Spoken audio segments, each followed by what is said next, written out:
Assalamualaikum warahmatullahi wabarakatuh. Saya Eka Wulandari Agustin dari Tadris Bahasa Inggris semester 3 kelas D. Di sini saya akan menjelaskan teori psikologi Brunner dalam pembelajaran bahasa Inggris.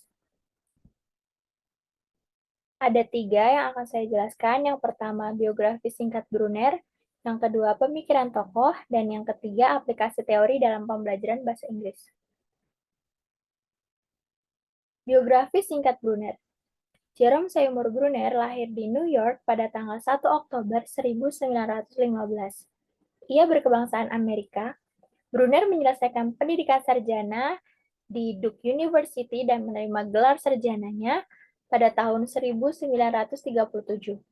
Ia melanjutkan belajar psikologi di Harvard University dan mendapat gelar doktornya pada tahun 1939 dan mendapat gelar PhD pada tahun 1939 di bawah bimbingan Gordon Allport. Pemikiran tokoh.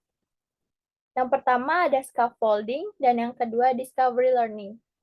Scaffolding yaitu kegiatan membantu, menyangga atau menunjang proses belajar anak yang dilakukan oleh orang dewasa atau guru.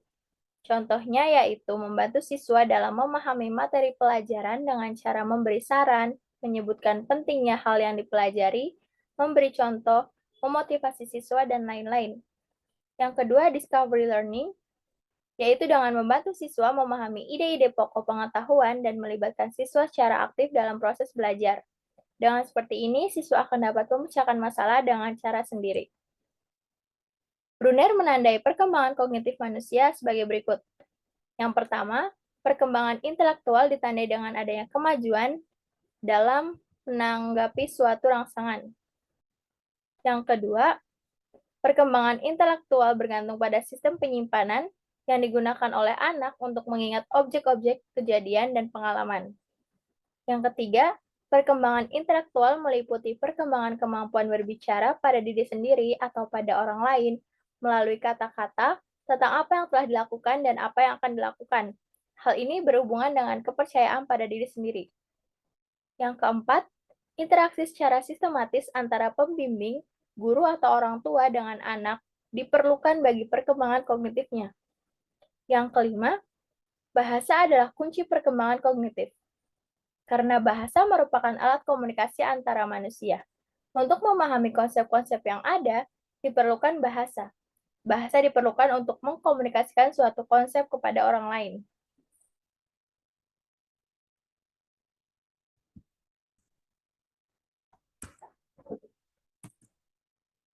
Brunner membagi tahap-tahap perkembangan kognitif anak dalam 3 tahap, yaitu tahap enaktif, tahap ikonik, dan tahap simbolik. Yang pertama, tahap enaktif, penggambaran benda nyata. Peserta didik melakukan aktivitas dalam usaha memahami lingkungan. Peserta didik juga melakukan observasi dengan cara mengalami suatu realitas. Contohnya, ketika seorang guru memegang beberapa pensil, kemudian guru mengajak muridnya untuk menghitung menggunakan benda nyata, yaitu pensil.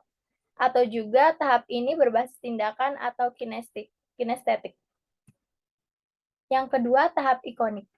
Peserta didik ataupun seseorang memahami objek-objek dunia melalui gambaran-gambaran atau visualisasi gambar. Yang ketiga, tahapan simbolik. Seseorang memahami dunia melalui simbol-simbol, bahasa, logika, matematika, dan lain-lain. Di tahap ini, peserta didik mempunyai gagasan-gagasan yang banyak, dipengaruhi bahasa dan logika, serta komunikasi dilakukan dengan pertolongan sistem simbol.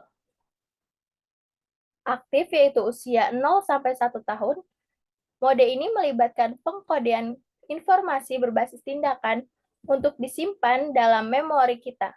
Misalnya, bayi mengingat kembali menguncang mainan dengan mengembangkan memori otot terhadap tugas tersebut. Bayi dan orang dewasa mengingat tugas melalui memori otot.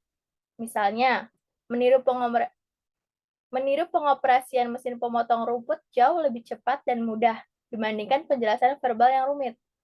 Ikonik yaitu usia 1 sampai 6 tahun. Ini adalah kemampuan untuk menyimpan gambaran mental dalam mata pikiran. Saat mempelajari topik baru, akan sangat membantu jika menggunakan gambar dan diagram untuk mendukung penjelasan verbal. Simbolis, usia 7 tahun ke atas. Mode yang lebih canggih ini merupakan yang terakhir berkembang dan lebih fleksibel dibandingkan dua mode sebelumnya. Sebagian besar melalui media bahasa, informasi disimpan menggunakan kode dan simbol. Misalnya, anjing adalah representasi simbolis dari kelas hewan tertentu.